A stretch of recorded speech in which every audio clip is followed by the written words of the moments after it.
Hey everybody, welcome to TIW Podcast. I'm Eric, and today I'm talking about the video game called Death Stranding. This game is developed by Kojima Productions and is the first game from director Hideo Kojima and Kojima Productions after leaving Konami. Spoilers ahoy. I am going to talk all about so much of what happens in this game. I beat the game, the main story of the game, just a couple days ago. And so spoilers, if you haven't played this game yet, or if you haven't beaten the game yet, if you haven't finished the main story of the game yet, then I highly recommend just playing the game to finish it. If you still haven't seen spoilers for that point and all that, go and finish the game. If you don't think you'll ever have time to play the game, or you're just kind of interested in playing the game, this first part of the episode, I'm going to talk about like the gameplay mechanics and the most basic gameplay mechanics of it, and then I'll get into more spoilers, because there are some mechanics that are spoilers for the game, some of the more advanced mechanics of it. And so let's start out.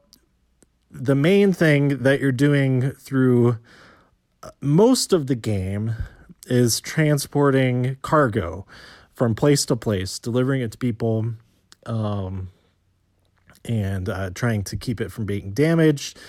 Sometimes you have time limits and stuff like that. So it's really, it has this delivery man aspect to it. I mean, that is like the main game mechanic. But on top of that, there's all this story, there's battle, combat, all kinds of stuff that gets more and more intense as the game progresses. But the main thing is transporting that cargo. And at first, you can only do it with your bare hands. Well, you can put onto your back and strap onto your arms and legs and just run across the countryside. That's how it begins. You unlock more and more as you progress through the game, whether it's trikes, reverse trikes, which have 2 wheels in the front, 1 wheel in the back, as opposed to a regular trike, which has 2 wheels in the back and 1 in the front.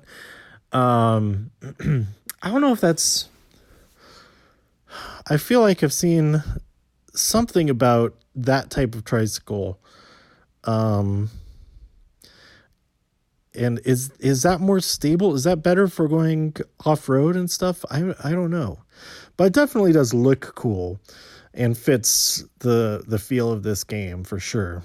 But you get trikes, and then later on, before you can actually make trucks, you see trucks like right at the beginning, but you can't use them. Like the first opening cinematic, you get into the back of a truck and all that kind of stuff. But you can't actually use them until later on. And before you can build like the real trucks, the Bridges brand trucks, you can steal some from they're kind of bandits. They're called mules. And they have their own trucks, but they're not that great. And also you can't repair them. You can't store them in your garage and get them repaired like you can with the regular trucks. But anyway, so yeah, you get more and more ways to transport cargo, carry things with you, more efficiently carry stuff like blood bags and grenades and other tools. Since there's different you can at a certain point you can customize your backpack so you can just have loads and loads of grenades strapped in there, instead of taking up a big chunk of physical space. The grenade just pops right into the little grenade pouch there. So that helps save space when you want to be carrying a lot of bigger stuff that doesn't fit into the pouches and everything. That whole, oh yeah, there's carriers that float, because there's this whole thing, chiralium, I think is what it's called, or they're chiral crystals, and they are like anti-gravity. They float, and so there's a lot of this stuff in the game is based off the power and the properties of those crystals. And one of those things is that you have a carrier, so you can load up a whole bunch of stuff onto there, and you can strap it to you, just carrying behind you, so that you're pulling it, and you can transport a whole lot more stuff on foot like that, and you're not. And if you put all your stuff on there, then you're keeping from falling over and all that kind of stuff. But then you also have to be careful not to like jump off a cliff or something. Well, you don't really want to do that anyway, because if you stretch too far away from the carrier, then that link will be lost, and then you have to get back over to it and relink up to it and all that kind of thing. So yeah, the carriers are pretty cool. At first I thought, why would you need those when you can do all this other stuff? You can have a truck and everything, but like when you have to climb up a mountain, and the vehicles don't do the job, but if you need to take like a huge tank of fuel up the side of a mountain, then the carrier that really comes in handy at that point. And then there's also zip lines. That's like one of the last thing. Like I'm pretty sure you get the trucks before you get the zip lines. And at first I thought, why would I use the zip line? I didn't really understand how but as soon as I actually used a set of them, I was like, oh, this is incredible. And I need to build as many of these as I can, to connect all of the places. I don't even have to use vehicles, as long as I'm transporting enough stuff that fits onto my suit. So all the transportation options get more and more awesome. And that's all just the delivery aspect of the game. And it doesn't even get into the different types of transportation or of cargo that you deliver. There's all kinds of stuff that's fragile in different ways. There's other stuff with time limits and all that. And you're ranked, you get a grade after each delivery, and all of that increases your stats. You level up throughout the game, and I think I got up to like level 190 when I completed the final chapter or the final episode of the main story. Okay, so now I am going to jump ahead into this is real spoiler territory now. It's kind of spoilers that you unlock all those vehicles and stuff like that, but this is the real spoiler territory. But before I get into that, yes, I really, really love the delivery aspect of this game, and I recommend it just based on that alone. That it's just like it's kind of like a Minecraft sort of game that I could just keep playing this game for like hours and hours and hours, and I could see like just coming back to this game time and time again just to deliver packages, because it's kind of, when you're doing those parts, it's a little bit mindless, and but it also does take some skill at points, like traversing the terrain and things like that. And yeah, if you go the same route every single time or something like that, then it does get repetitive. But if you're trying like new things and like, oh, I think I'm going to try to climb up this other mountain over here and see if that's a better spot, or if you're like building climbing mountains to put zip lines in the best line of sight to other zip lines and stuff like that, that's a whole other aspect of it that makes the deliveries like so satisfying. Like there was one delivery where I could have just run like straight to the other place. I might have had some trouble with obstacles and stuff like that, but instead I chose to uh, get the PCCs that I needed to connect a bunch of the it's because each one can build a zip line like station or whatever. And so I really took the time to, okay, now I'm going to go as far as I can within this sight line. I'm going to go up on the top of this ridge and build another one, and then I can get a really good sight line down the rest of the way, down at the bottom of this hill or at the next ridge and whatnot. And like that, like planning that out and then like getting them built and then riding them back to the base so that I could get more PCCs and then zip back over and then continue on it. Like I like that so much. And that was kind of the last project that I was actually like spending time building stuff until the story kicked in for the rest of the game. And then there wasn't really any time for any of that stuff after that point. So I'm looking forward to getting back to that area and to other areas that I hadn't built zip lines at all for. So I could, build that up and like make a lot of deliveries very quickly to a bunch of people.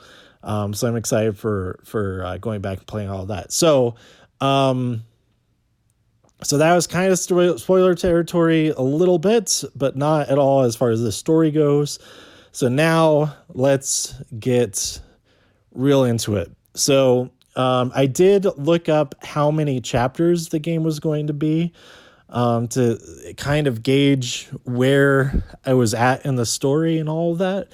But it's kind of misleading. If you do get up to a certain point, like chapter 3 and 4, it might seem, it really depends on how much time you spend building up your star ratings and all of the different territories and earning better equipment and stuff like that. I feel like I didn't struggle as much as I would have because I did spend a lot of that time. And that last really big building project I was talking about with all those zip lines was really, really useful in the later stages of the story because you have to get back to the other side of the country as quickly as possible, basically.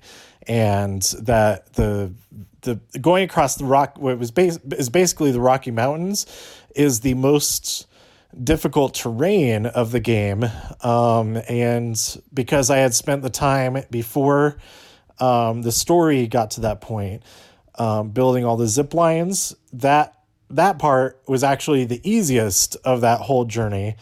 And I thought that was pretty interesting how that can work out if you do spend that time doing that. If I'd spent even more time before, triggering the final stage of connecting the network across the country, then I could have theoretically just ziplined all the way back to where I needed to go. But there wasn't that.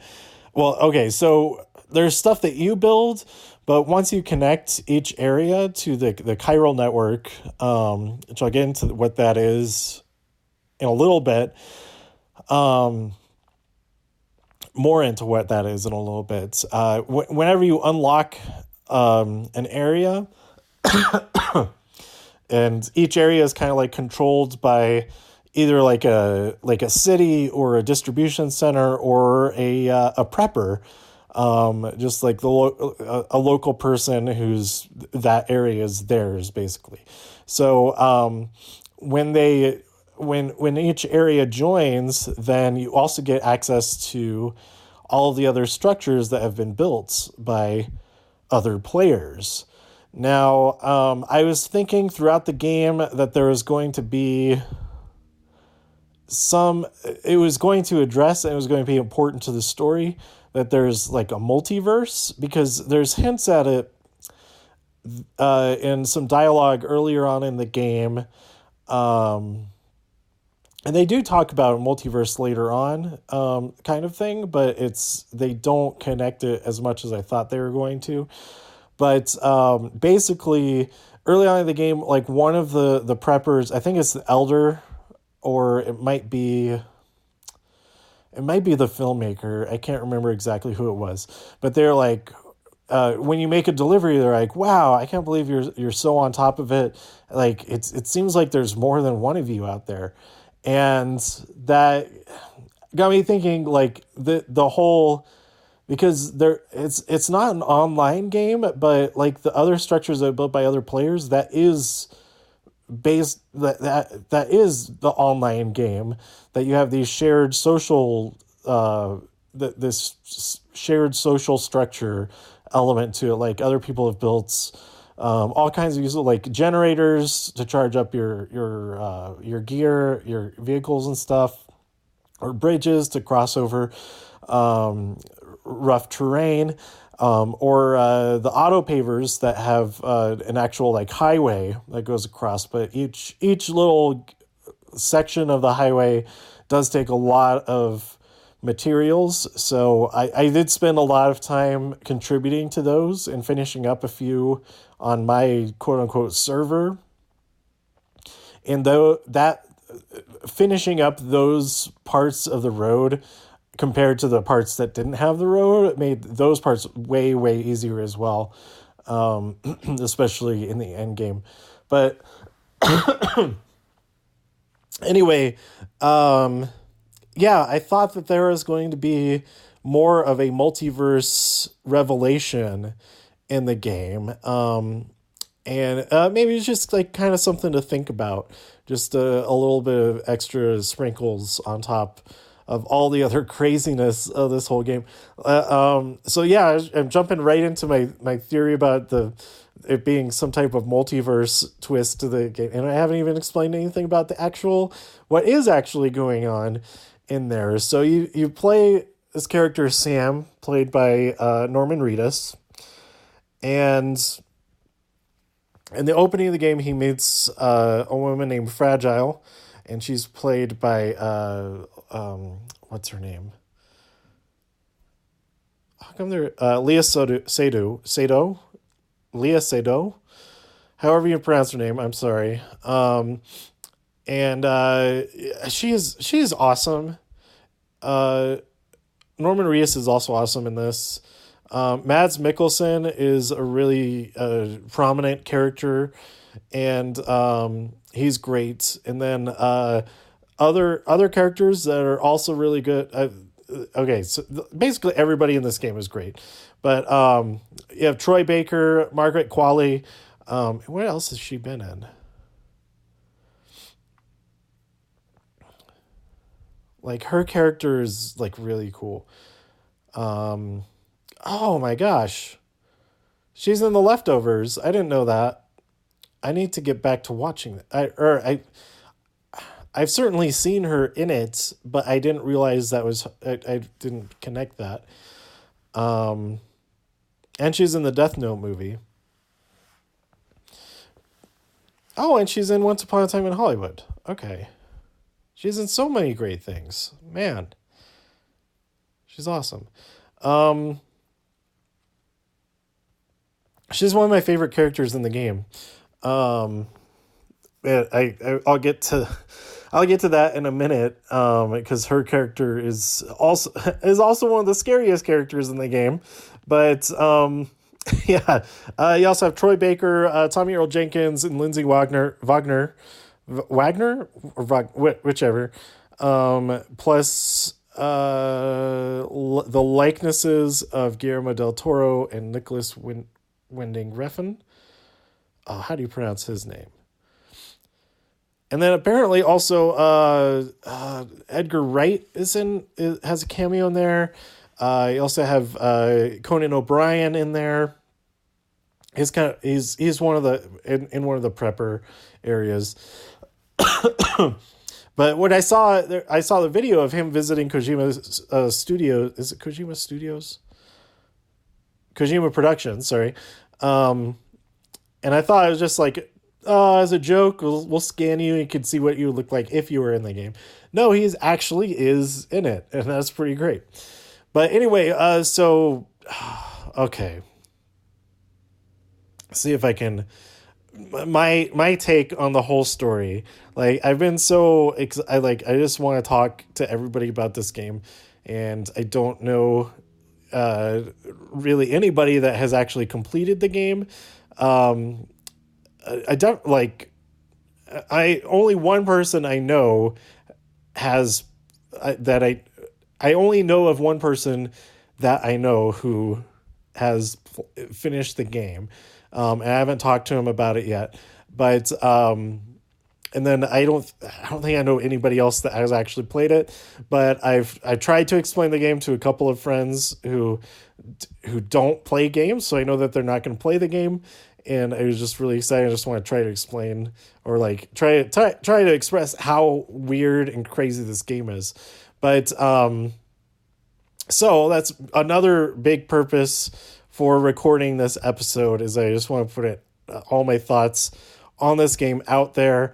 And if anybody else who's finished the game, like, comments on this, send me some tweets about it, all of that. I want to talk about this game as much as possible, but like on a 1-to-1. I want to have like conversations about the game, not just like go onto Reddit and talk on there. I mean, that would probably be pretty satisfying too, but yeah, I feel like the like direct conversation about it is a lot more fun. I say in a just a podcast episode out to everybody who is willing to listen. So yeah, message me about it. And it'll be interesting okay, before I get into trying to explain the game again.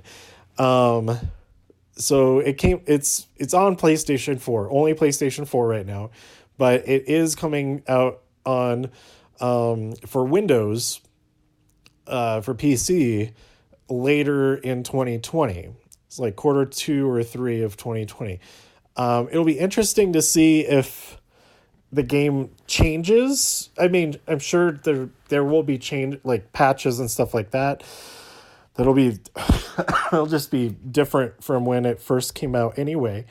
But I wonder if there will be more content added to it or anything like that. That'll be interesting to see. Okay. So we're in a future former United States, where this event called the Death Stranding happens, where there's these creatures called I forget what BT stands for. It's beached things. Okay. I don't know if I knew that this entire time. I don't recall forgetting that term. I'm just going to read a lot of this from the Wikipedia page. Okay, the game is set in the United States during the aftermath of the eponymous Death Stranding, which causes destructive creatures from a realm between life and death to begin roaming the earth. Those destructive creatures are called BTs, or beached things. They're originating from a beach, which is a land that connects Earth to the afterlife. So it's like an in-between place. And so these beach things each of them has a sort of umbilical cord that connects them across to that beach and off into the afterlife. So it's like there's a lot of symbology and metaphor with those. They call them strands. Sometimes they call them the umbilical cords, all that kind of thing. Where it's you also, one of your major tools is a rope that is called your strand, and that has certain aspects to it too. Everybody's name is like very literal what they are, pretty much. Or not that what they are. So yeah, it is. I think that helps a lot. If they tried to be if Kojima tried to be more like obscure with the names and stuff like that, like it's very literal. All the names end up being like very literal, and some of the names I didn't even realize, like, oh, that's why that's their name, and stuff like that. So this is a case of where a lot of times when I'm like reading a book or something, it's like, oh, isn't it a coincidence? Your name is blah blah blah, and it's like, no, it's not a coincidence because that's what the author chose the name to be. That's if it was like based on real people, then it would be a actual coincidence. But in this case, it helps. I feel like it really helps the storytelling and connecting the dots and stuff, especially as you're playing. If you're playing the game, the delivery aspect of the game a lot, that it's helpful to have those reminders of like, oh, that's their name, so I know exactly what they are or what I'm supposed to think they are, and that kind of thing. But anyway, excuse me. So you play Sam Porter Bridges, played by Norman Reedus, as I said, who's a courier, and he's tasked with delivering supplies to the fractured and isolated colonies that remain in and reconnecting them via wireless communications network. It's the chiral network. He's using he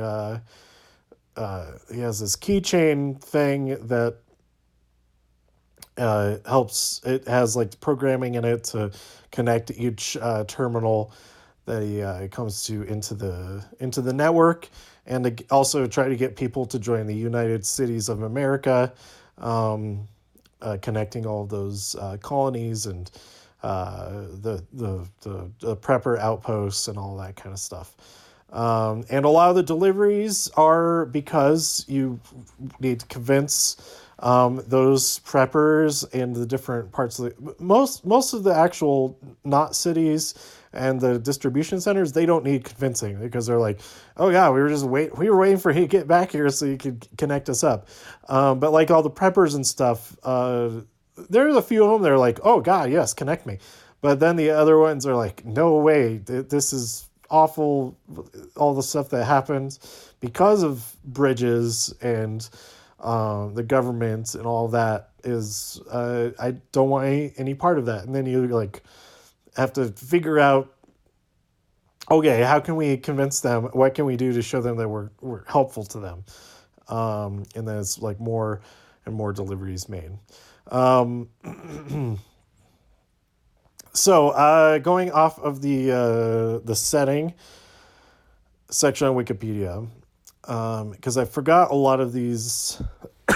Most of the terms are very straightforward, but how they all connect and some of the specifics are a little bit. Okay, so there's like a info section of the game, like in the menus.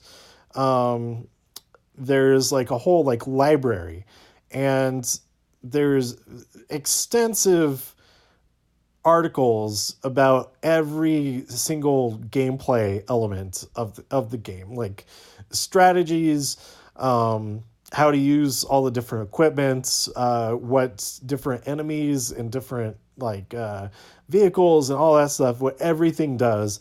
And it is like, just reading all that alone, I felt like I haven't read all of it. And then there's also like a bunch of interviews, transcripts that you collect throughout the game, and like all kinds of other stuff.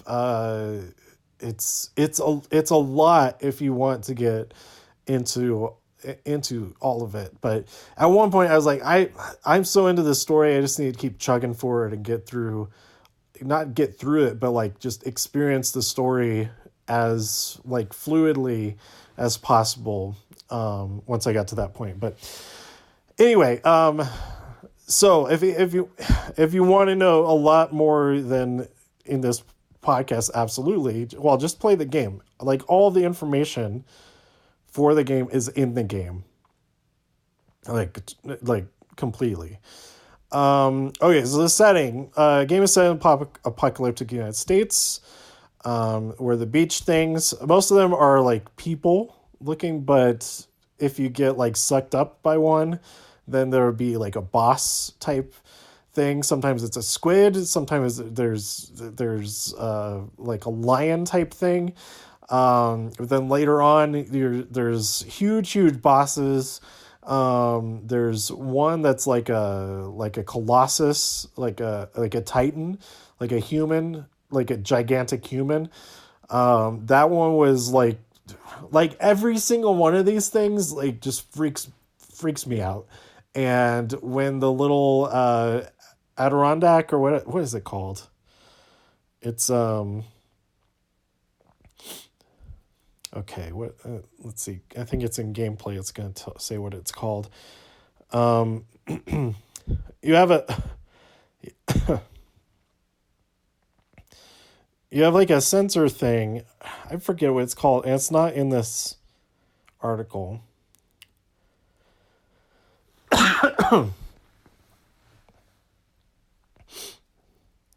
But it's like a sensor thing, and it works together with something that I haven't talked about yet. But whenever it like starts going off, and then it like goes into slow motion for a second, and it's like, oh, you're about to get into some crap here. It like stresses me out every single time, even though like I am like pretty confident I can handle every situation now. I'm still like, I don't want to do this part of the game. I just want to deliver this package. But anyway, let's see. So BTs, they cause explosions known as void outs when they consume a dead person by necrosis. And they also, so whenever somebody die, luckily, you can cause people to die, but luckily I haven't had to take care of having killed somebody to avoid a void out. I have personally died and caused a void out. Likely is like kind of in the middle of nowhere, and that's kind of interesting when that does happen. It does affect the actual map. I think it might have just been a coincidence where that happened, that it dragged me to a place where that had already happened. But anyway, there's also the rain that is called timefall, and it causes rapid aging, and so stuff deteriorates very quickly, including people. So this causes damages to the to structures, roads, all that kind of stuff. But also, this is I thought it was really cool. It's not really delved into very deeply, but like the idea of using that to your advantage is that there's an area called the Timefall Farm, and it's like kind of in the like Kansas area. It's like in the Midwest area of the map. So the whole game, you're going across the country from the East Coast to the West Coast, but it's not a 1-to-1. If it was 1-to-1 distance, it would be ridiculous, but it's like a small representation of them. I think the map, if I were to guess, the whole map is maybe like 20 to 30 kilometers east to west, maybe something like that.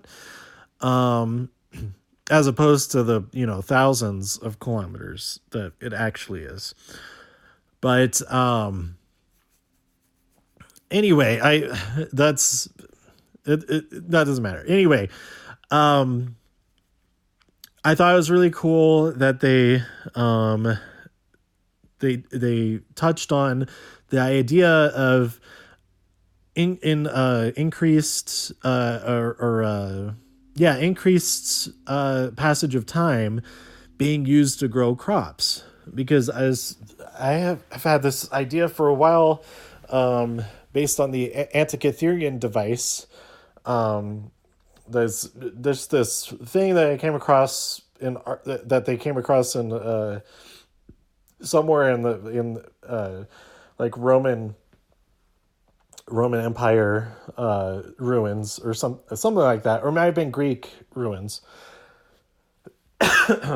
But anyway, It's not what this device. Well, nobody knows what it actually was for or whatever. But the idea of like, oh, maybe this was this crazy like time thing that it slowed down time for like within a range of it, whatever. And like the idea of that, and that it could be used for crops, that you could grow a crop in a very short amount of time because the time within that radius goes very quickly, but everything outside of that is just going in normal time. So that is kind of similar to what happens with the timefall. And there's this timefall farm, and they use that to their advantage. And they haven't been able to do it because it's not as predictable right now. But before that, you connect up with the weather station, get them back online, get up and running, all of that, and then you can monitor what the weather forecast is and kind of predict your pathway and all that. And they also use that at the time farm to grow their crops and produce timefall hops. I think no timefall ale. I think it is. Also, there's Monster. They survived the apocalypse. They're doing good. It's like all that anybody drinks. So there you go. So yeah, the timefall, it rapidly deteriorates stuff. And then these colonies relied on services of a company known as Bridges to transport materials, supplies from place to place, because they deal with they deal with the BTs, the bandits, the terrorists, all of that to get from city to city. There's also another company called Fragile Express, and it is led by Fragile, who I mentioned earlier. Except she's not trusted because people think that she turned on everybody and caused a void out that wiped out one of the not cities. But later on, we find out that that wasn't the case. That she was trying as hard as she could to prevent that from happening, to actually save that city. And she partially did. She got it as far away as she could before it destroyed, but it destroyed a lot. But so these porters, they have what's called a bridge baby or a BB, that is a child. It's an unborn baby that instead of being born was put into this artificial womb, and they're like connected to the beaches so that they can detect BTs, and they're connected to the sensor thing that's on there. But the sensor does more than that, because it also scans for cargo. It reads the RFID chips that are on them. I assume it's some form of RFID. But you can also later on you can detect actual people, and the mules also have this technology. And it's kind of a cool mechanic that if you time it right and do your scan, at the same time it cancels out theirs. And that's a pretty cool thing. And then, okay, so the first time that you encounter these guys, it's like, oh my God, they're coming right after me. But then they like run away because it starts raining. They're like, oh, thank God. Maybe that doesn't happen every time when you first encounter them. But I did the first time I did. And then you get like, next time you encounter, you like just punch and kick them, whatever, beat them up, and hopefully get away. You might get beat up yourself. But then, like if they beat you up, then they steal all your stuff and then leave you like at the edge of their territory or whatnot. It's not too big of a deal, but unless you don't have anything to deal with them yet, any types of weapons or whatever. But you do have a weapon that you can use from the very beginning. And so my cousin's cousin, David, he's the only person I know who has beaten this game, finished the story, and he gave me a tip when I was just first starting playing, because we've been playing Borderlands, with Dave and Mary, all four of us playing Borderlands a bunch. We haven't played in a while now. I needed to mess with it. Hey, we gotta get back into Borderlands now that I'm done with Death Stranding and I moved and everything. But He gave me a tip that like, oh, you can use the best way to deal with these guys is to use your strand, your rope, to parry their attacks, and then just tie them up, and then you're good. Uh, because there's a bola gun, which is really cool. But oh, and another thing I realized. So hopefully you've been playing it. Maybe you don't. Maybe you didn't learn this till later on either. Is that I thought that you had to just build new guns to get more ammo, like every time. So every time I would recycle my used up gun and then build a new one. As it turns out, when you rest, your all of your ammo gets reloaded, with the exception of the quad rocket launcher or whatever it's called. But everything else you get. So I've been building like so many guns for no reason. I could have just been, hanging on to them. But in some cases, you want to just like ditch them, and then because you need be carrying less stuff. But anyhow, yeah. So dealing with the mules, and later on, the terrorists are a little bit more difficult to handle in that fashion. You probably wanted to take a few of them out with non-lethal weapons first, whether it's the bola guns or non-lethal rounds with like assault rifle and shotgun, like the riot shotgun. But yeah, it does get a lot easier to deal with all of that later on. I did play this game on the normal setting. There's also I think there's a hard. There's one setting more difficult. I don't remember what exactly it's called. I think it's just called hard. And then there's easy, and then there's very easy.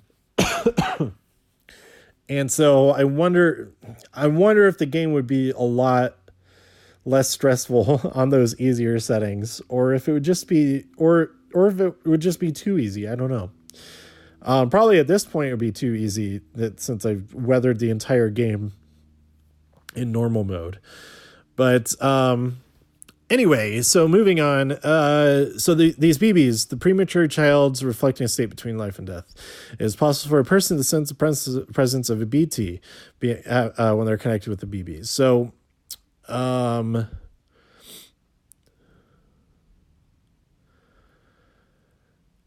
also, a condition known as dooms, depending on its severity, also allows a person to naturally sense, see, or even control a BT. So in that case, they're talking about Higgs, who is like the big bad throughout most of the game. He is able to like summon BTs and send them after people and stuff. Like, he's not worried about being captured by them and whatnot, because he has control over them. But Sam, he has let's see.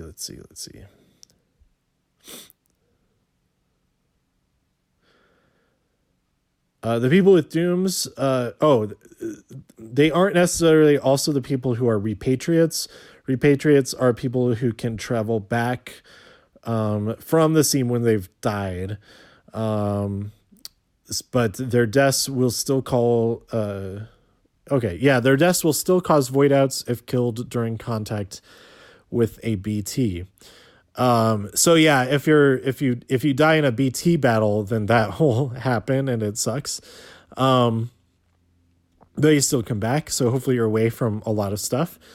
But if you die by like falling off a cliff or something like that, then it's fine. You don't cause a void out. So, unless you're in a BT area, then that's really bad. So let's go through the plots of. This is a long article. Okay. So he's a freelance porter. He doesn't work for Bridges, Sam. He's transporting some cargo when he meets Fragile, and they're like hiding from a BT in a cave or whatever. And so when he gets to his destination, one of this is he has to take a body to an incinerator. Let's see. I already forgot what happened in the beginning of this game. So he goes that, but an encounter with a BT hinders his progress, and the corpse causes a void out, destroying Central Knot City. He awakens because he's repatriated, and he meets Dead Man, who who tasks Sam to deliver morphine to the dying president's his adoptive mother Bridget Strand. Is that a spoiler? Do we know he's adopted like from the beginning? I think maybe we do, but and he meets Die Hardman, director of Bridges and Sam's former boss before he left the organization. So Bridget pleads with Sam to rejoin Bridges and help rebuild America before succumbing to her illness, and he learns that his sister is being held captive. That she is trying to connect the nation going across to the west all the way to Edge Knot City, but then she's captured and held hostage by a terrorist group. They're called Homo Demons, to guarantee Edge Knot City's independence. I'm just like reading, like skipping around reading from this page because I don't remember a lot of these specifics off the top of my head. So he's convinced to continue this mission, and he's also paired up with a let's see.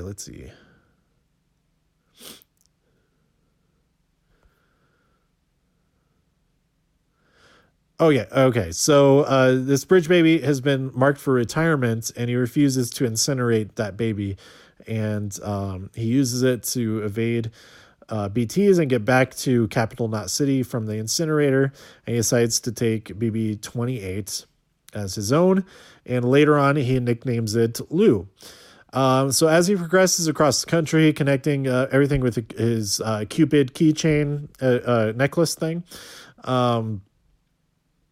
he grows closer and closer to the BB, and he is working across to save his sister Amelie. He meets a bunch of people on the way, including Mama, who is like a really tech savvy. She's like the tech savvy expert, like really analyzing what's going on with the chiral network and all that. And there's these storms that like these giant cyclones, these supercell chiral storms. So it's even crazier than the regular timefall. He first encounters one when he's connecting to Central. I think it's Central Knot City, or is it North? Oh, I forget which city that is. But the first time he's transported to World War I, like a World War I battlefield with the trenches, and this character, this command or general. Let's see. Where is it? All throughout this, he gets, whenever he connects up to Lou, the BB, he gets these visions of the memories. Like it's explained that when you link up to a BB, you share your memories with, like, you'll get that kind of that mental connection with memories and feelings and all of that. And so every time he connects, we get these flashbacks to seeing Mads Mikkelsen, whose character is named Clifford Unger. And he's like, he's always talking to the BB, calling it BB and all of that. And you see that the BB's mother is right there. She's a still mother, and she's like incapacitated. She's like in a coma, induced coma, or if she's being forced that way, or if that's the only way she can be kept alive. I don't know. But it's all these flashbacks in this room, basically all in this one room with Clifford talking to the BB, and we get all this kind of story, little bits and pieces, and it's we assume it's presented as though these are the BB's memories, the Lou's memories, and we'll get to that in a little bit. So this first time he gets in a supercell, he's transported to this battlefield in World War I, and you're fighting through trying to find Clifford, and you finally we track him down. You battle him, you defeat him, beat all the other guys, and this is one of the sequences where you like are collecting as. This is the first time they actually use like real weapons. And so you're like picking up all of the assault rifles and stuff, and like figuring out the actual like real combat happening in this game. This is the first like traditional gunfire type combat in the whole game. So yeah, it's pretty cool. That whole sequence is really cool. And they come out of it and they're like, Sam, you're back. And you were only gone for like a couple of seconds. Like, what? I was out there for like all day, basically. And so yeah, Mama, she's like figuring out this whole thing, and then she's near where that city is.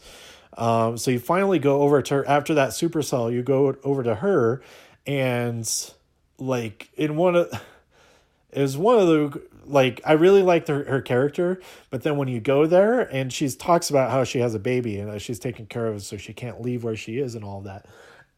And when you go there, her baby is a BT, and instead of being it's connected to the afterlife, it's connected to her, and it's like just so bonkers, and it was like so freaky, and because that's the first time that you see a baby BT, and it's really disturbing.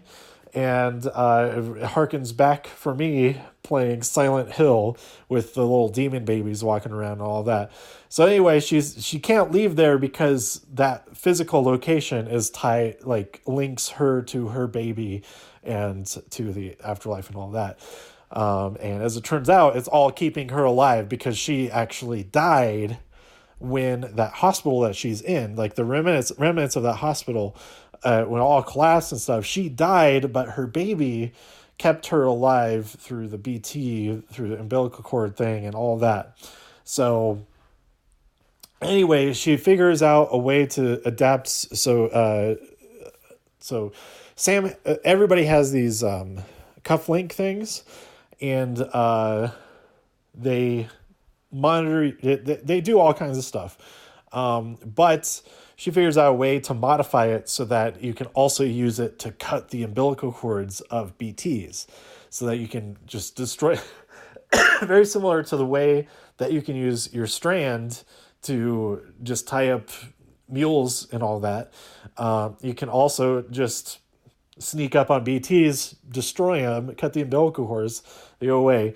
And the way that she has them tested out is by cutting the cord on her baby.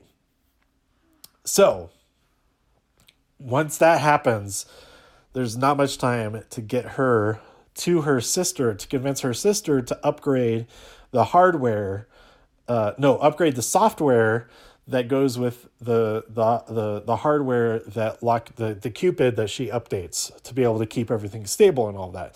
So you go across the mountainside or whatever to get to where Lockney is, and to convince her to join the cause and all of that. And they're twin sisters, so they've always had this link, but they lost the link. They were estranged from each other because of what happened. Like, she hadn't talked to her since then. She never explained that what was going on with her baby, and that they always like kind of knew what each other was going through and all that because they had that connection to each other. But that connection was gone after that hospital came apart, and it turns out it's because she actually died. So he gets her back over there, and they like rejoin. Like, Mama becomes part of, like, they become one again in Lockney's body. There's like a weird sort of thing, but it's cool, and I really like it, and both of those characters are great. But anyway, so that's a whole thing, and then he continues getting across to there. There's another let's see. There's another storm that takes him to a World War II setting, and then the third time it's like I think it's Vietnam. And he goes after he goes after I think this happens after he goes to yeah, okay. So there's three storms, so there's three battlefields that you go through. But at one point you also you go to confront you make it over to Edge Knot City, and Higgs has captured Amelie and put her into this big Titan size BT, and you have to fight that to free Amelie. And you think that everything's all good when you do that, but as it turns out, like they've gone to the beach, and you have to go after Higgs there. And so you have this final battle with Higgs, where it's like basically hand to hand. It's pretty cool. I liked this battle a lot, even though it's like the least scary of all of the boss battles in the entire game. I mean, maybe that's why I like it the most out of all of it. But it's so different from all the other battles.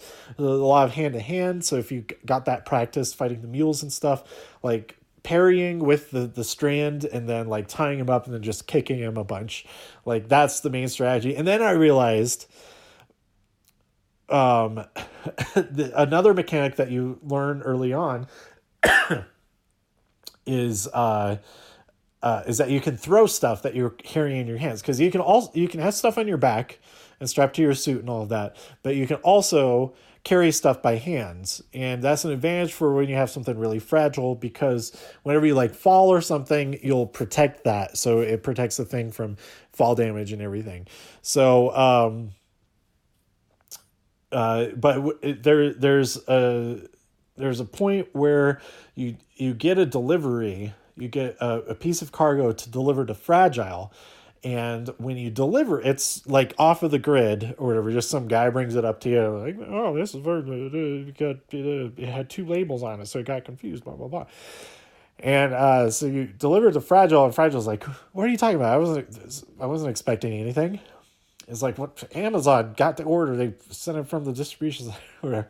And it turns out it's a nuclear device, a nuclear bomb, and you have to run to this lake, this tar lake, and throw it in there. So that's when you learn the throwing mechanism. And I realized in this battle with Higgs that like, why is there all this stuff? There's ruined cargo all over the place. I can't use it. Why is it being provided? I realized, oh, I can pick it up and throw it at him. That makes him like stumble, and then I can do my thing. So I was really happy with that revelation, that you could use those otherwise useless pieces of cargo in the battle like that. So there are hints like all the way throughout the game. And if I played the game again through the story, it'd probably be like really obvious for like from the beginning. So in all these battlefield, the battlefield beaches, Clifford is chasing after Sam to get BB. He's like, BB, where's my BB? All that. And there are clues like from very early on in the game. Like the first thing that felt off to me, I was thinking, it's really weird that Amelie in these flashbacks, because we get flashbacks from Sam when he was a little kid, that she's the exact same. She seems to be exactly the same age. I know they're like digital characters anyway or whatever, but she's like the same age as she is currently. Supposedly captured on the West Coast and all of that. So there are clues with that, and then when we finally see the face of Die Hardman revealed, and that he's old, he's got gray hair and all that, which is in contrast to like flashbacks that we assume. And then there's also them saying like, "Oh, that's impossible. This couldn't be Clifford Unger's BB because he was born in." And then they get like cut off and stuff like that. I was like, I'm starting to think, I kind of feel like maybe maybe this BB isn't Clifford Unger's BB. So the end of the third battlefield, we get this moment. Sam defeats Clifford, and they have this moment. He's like, he asks him like, "Are you Clifford Unger?" He's like, "Yeah." He's like, "Wait." He said your name is Sam Porter, but your name is Sam Porter Bridges, isn't it? And he has this like whole moment with him. He gives him his dog tags, and they hug and all that kind of thing. I'm like, oh my gosh, this is he like. Does he realize that he's taking good care of this baby? Like he says he's the bridge to the future, to my future, and all that. And you think in the moment, like, oh, he's talking about his future is the BB being taken into the world and building something anew, all that kind of thing. But we then learn when we get like legit flashbacks of like Sam in the beach, like connected directly to him, all that kind of thing. I forget what the actual context of him getting back into there, but he was reliving all of that. Let's see. All of those little bits and pieces, flashbacks we saw. Okay, so this happened. This is at the very, very end. This is after he goes to the. Yeah, let's talk about this first. So Amelie, it's revealed, is actually the one behind everything. She's the extinction entity, and that she made Higgs do. She convinced Higgs to do this. He was just a regular guy, just like just like kind of like a mob boss kind of guy, but he was turned into a terrorist to serve this function to make things happen to whoever Amelie was trying to get to do everything to happen. As it turns out, Amelie doesn't actually exist. She is like an avatar of Bridget. She only ever existed on the beach, and that's the only place that Sam ever has encountered with her. He's like, oh, that is weird. And she's only ever communicates to people with holograms and all of that. So there's a whole thing where her Ha and her Ka, which is her body and her spirit, were completely separated, and that her Ka remained while her Ha was like never even existed or something. I don't know. But so you have to go to you have to find her beach after getting back to Fragile, who's back on the East Coast. Have to deliver a bunch of bugs to her. That's a whole other thing. That you eat bugs to replenish your blood, and that she really, really likes those bugs. And she pushes those bugs more than Pumbaa and Timon push grubs in the Lion King series. Like, she really wants Sam to eat those bugs. And he eventually gets a taste for it. But anyway, he gives that back over to her because her power, she's able to like teleport, use the beaches to teleport basically across physical space. And so the fast travel element of the game is getting her help to do that, which I didn't use very much. I used it a couple of times because you can't take all your gear with you. So it didn't seem all that helpful unless you had to do it for the story. But yeah, she gets you to Amelie's beach, and you have to convince her to not cause the 6th mass extinction on Earth, and to instead she ends up. Okay, so she gives you the gun. That there's a whole thing with the gun and all that. Ties everything together with that. There's so many details that I'm not going into in this review / recap of the game. But anyway, she gives him the gun and it's loaded, and she says, you can stay here with me and just watch this destruction happen, or you can shoot me and hopefully it ends it. And you go to shoot her, and it just like the bullets just warp.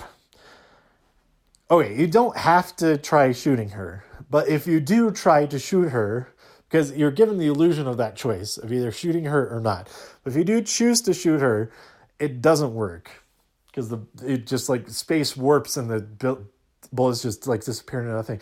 So you have to go up to her and you hug her, and through the whole game, Sam has this aversion to being touched. He does not like being touched at all. And like when people like try to do it, he's like, nope, nope, nope, go away. And most of the time, he's not actually directly interacting with people. But he goes up to her and hugs her, and in the conversation they have, it convinces her, okay, I'm gonna cut off my beach, and hopefully it will delay Death Stranding from happening. The Last Stranding, I think, is they were calling it, or something. No, I'm sorry, I'm confusing with Star Wars. The Last Order, or The Last Stranding. I don't know. Anyway, so now he's like stranded there, and there's a whole end credits while you're stuck here on this beach, and it feels like forever. And as it turns out, it was like a whole month in game time that he's stuck out there, and everybody who's back, include I didn't even talk about some of the characters that we have. Hartman, whatever you call him. Well, there's Deadman, and it turns out that he was like created, so he doesn't have a soul, so he can't even travel to the beaches and all of that. So he's like unaffected by all this stuff that's going on a metaphysical level. But it has this whole other aspect to him going on. And Die Hardman, of course, it turns out that he was the one who killed Clifford Unger, but it was at the orders of Bridget Strand. And we'll get to that in a second. But and then of course Lockney, who's awesome. And then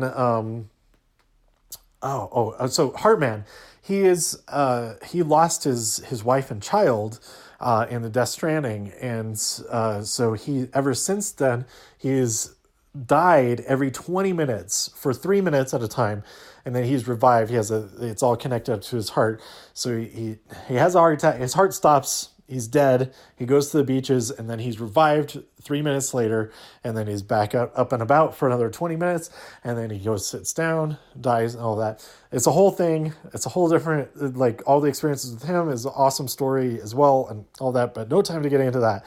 I've already gone over for well over an hour talking about all this, but I could do an episode. You know what? I might do that. I might replay the game and do an episode by episode review of everything. I don't know. But this game is so good. But they've been working for that whole month to get Sam back, to find that beach and pull him back into himself. And they do it. And the moments leading up to this, you see the 5 bodies, which is on the cover of the game. It's on the title screen. You're like, oh, that's what that is. It's so awesome. It's those 5 people. They're searching for him because Lockney has a connection to the beaches because Mama is dead, but she's also part of Lockney, and they communicate and whatever. And then there's also Hartman, who goes to the beaches every time that he dies, and there's revived and all of that. So they're like work together to find him, and they get him, bring him back. And there's a couple weeks after that, Die Hardman is being inaugurated as the new president, and he's bringing everybody that we stop this thing from happening. Fortunately, there is still BTs and all of that. You have to deal with that still in the post game, but it's not as bad as it is like right before the final boss battles. And I haven't talked about the final stretch getting back, delivering those bugs to revive Fragile. But I'll talk about that in a second. So a couple weeks later, like after he's inaugurated, Lou's not doing so good. Lou is actually dead, as it would appear. And so he gets the order to decommission, to take Lou to the incinerator. But Deadman says, I took your cuff offline. So whatever you do before you use the incinerator, that's it. Nobody will know what you're doing. Hint, hint, hint, hint, hint. And so I was like, oh, I know what I got to do now. But then you can't initially do that. You have to use the incinerator. But before he goes into the incinerator, he connects to Lou one more time. Um, and yeah, he has full flashbacks of what actually happened with Clifford and the BB and the BB's mother and all of that, and Die Hard Man, John. And he sees what happened, like everything that Clifford went through, and that he's trying to escape with the BB after having killed the mother to free her from that being a still mother and all of that. And seeing that Bridget ordered was behind all of this while Die Hardman was trying to save him because Clifford had saved him so many times because he served under him in the military and all that. And so we see that final scene with Clifford in the room with the mother on the table. She's dead. She's been shot in the head, and he's there with the BB, and right. Oh, okay. So he has taken the BB out of the artificial womb capsule thing, and they're like, "Oh my God, what are you doing?" And then he won't hand him over, and then Bridget fires. She like reaches over and grabs his hand, Die Hardman's hand, and fires the gun. So really, they both shot him, but he also shot the BB, and Bridget's like, "No, that didn't mean to do that. Damn it!" And since she's an extinction entity, she has all these powers. She is the source of the Doom's powers and repatriation and all of that. So she brings the BB back from the dead,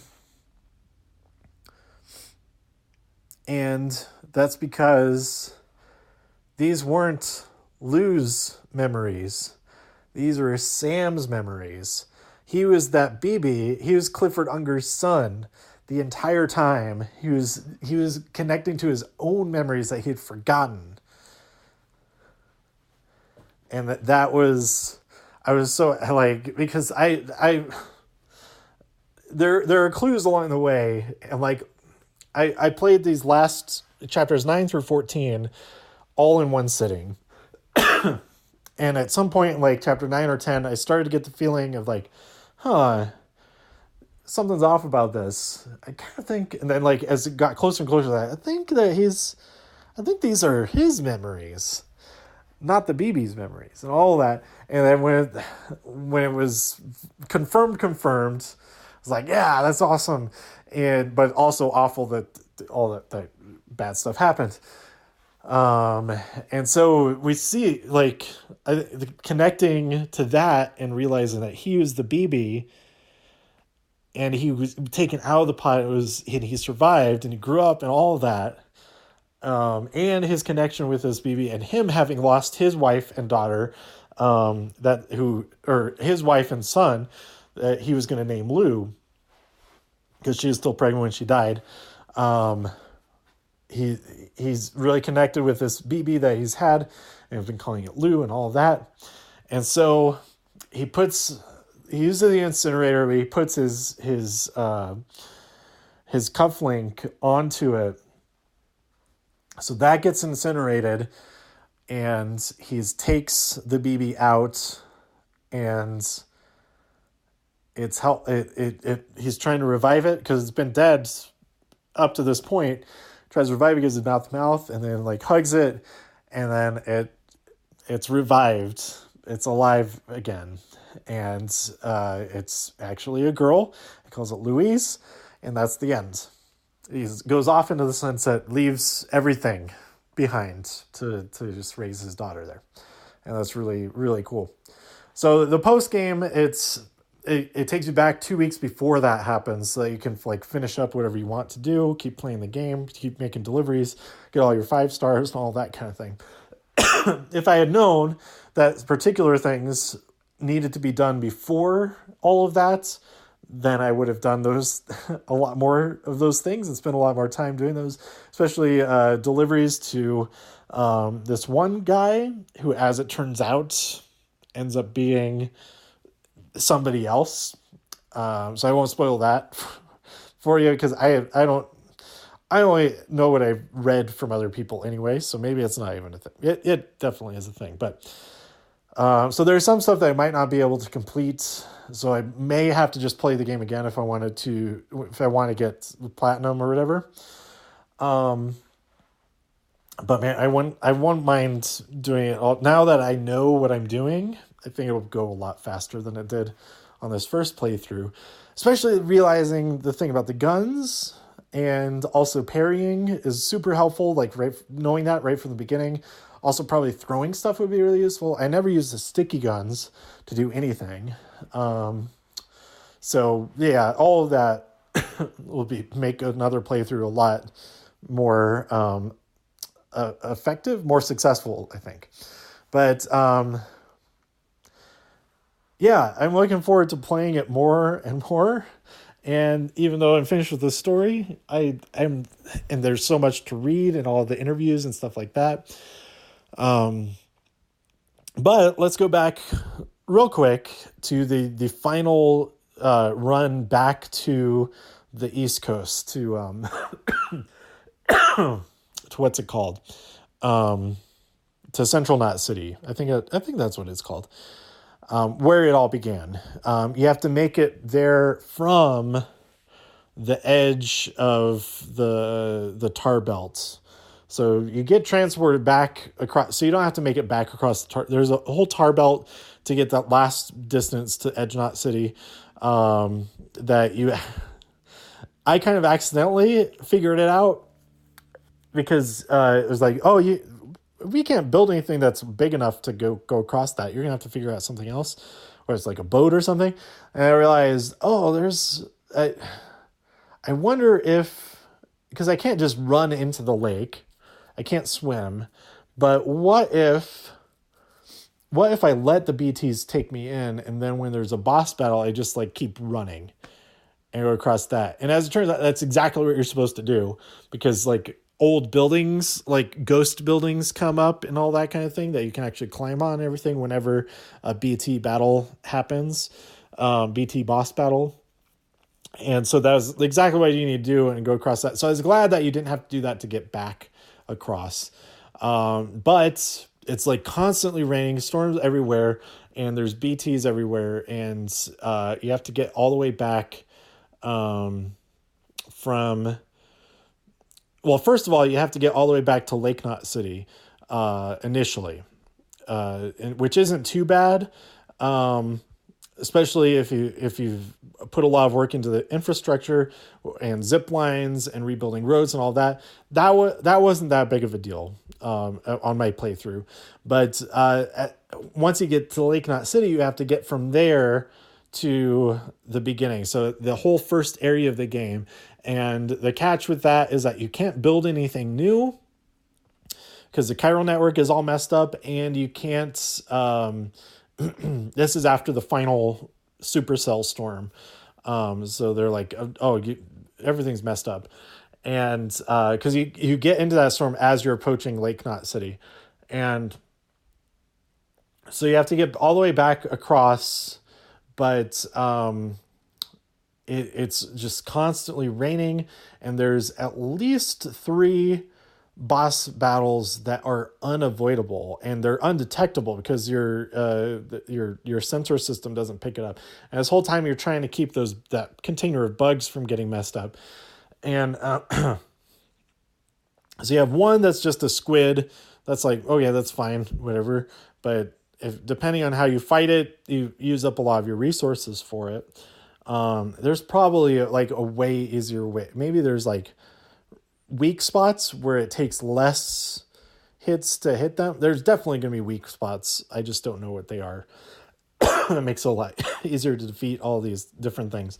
But you fight that one when you're coming down one of the hills. And then I took the route that goes like past the incinerator, so I felt like that looked like it was more clear than everything else, based on the signs that people have left and everything. But no, there's another boss battle right there. It seems like this is smooth sailing. I just ride a motorcycle all the way across. I don't know. I just had the speed skeleton at that point, but luckily the like that distribution facility, you can stop there and like at least like heal, rest, that kind of thing. and save the game so you don't have to do that first half of it again or whatever. But yeah, when you get to the incinerator, you have to fight 4 of the lion type BTs at the same time, which I was like really stressed out when it was happening, but it was fine. It was totally fine. Um, I would say before doing the end game, like build, like make so many weapons and like jump to the first area of the game and like store them somewhere. Like that's the best way to prepare for it, I think, because you can't build new stuff. All that I was like trying to find these storage lockers that people had built and see if anybody left like useful stuff in there or that kind of thing. And you have the like connected people like the afterlife little white guys, the little ghostly figures throwing stuff to you every now and then, so that's really helpful too.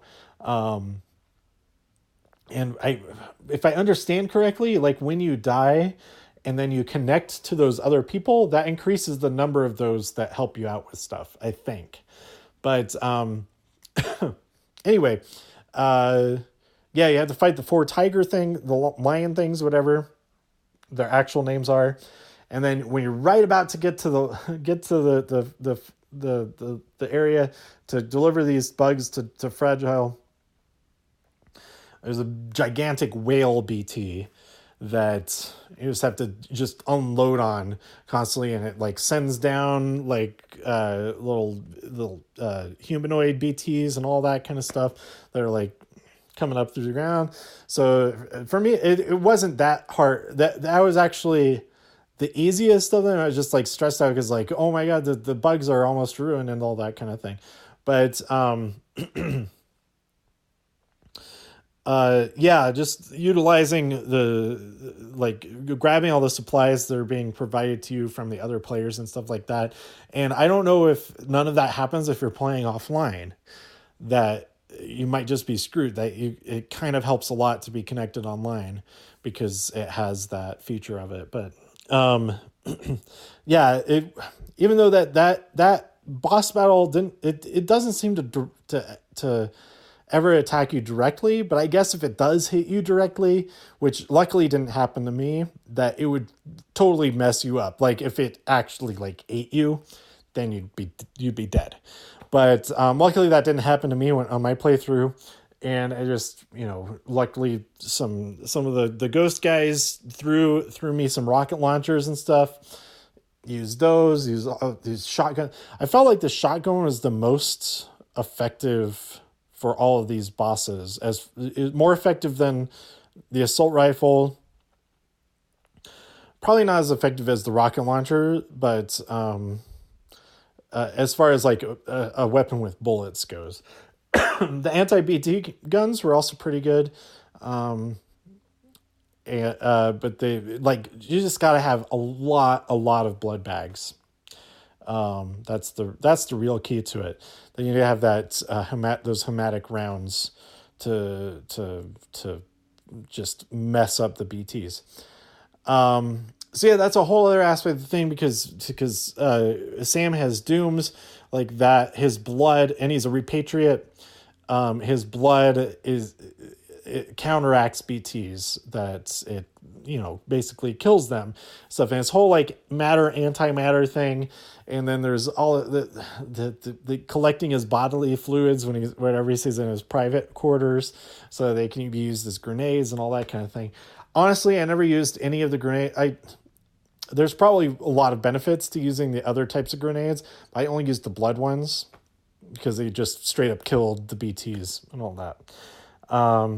But a thing that I learned about that you never actually do, that I never actually did, was that if you're about to get, sucked up by a bunch of BTs, that if you just start peeing, because that's a thing you can do in the game at any point, is just pee somewhere. And if you do that, then it like scares them off. but I have not tried. I tried to do it once, but I was not successful at it. So I have not done it successfully myself. But I'm sure there's tons of videos of that online. Just search for Sam peeing on. Never mind. Death Stranding peeing on BTs. But anyway, yeah, there's so much of high concept stuff that I probably didn't even address at all. But I think that pretty much sums up my excitement for the game, my appreciation of the game.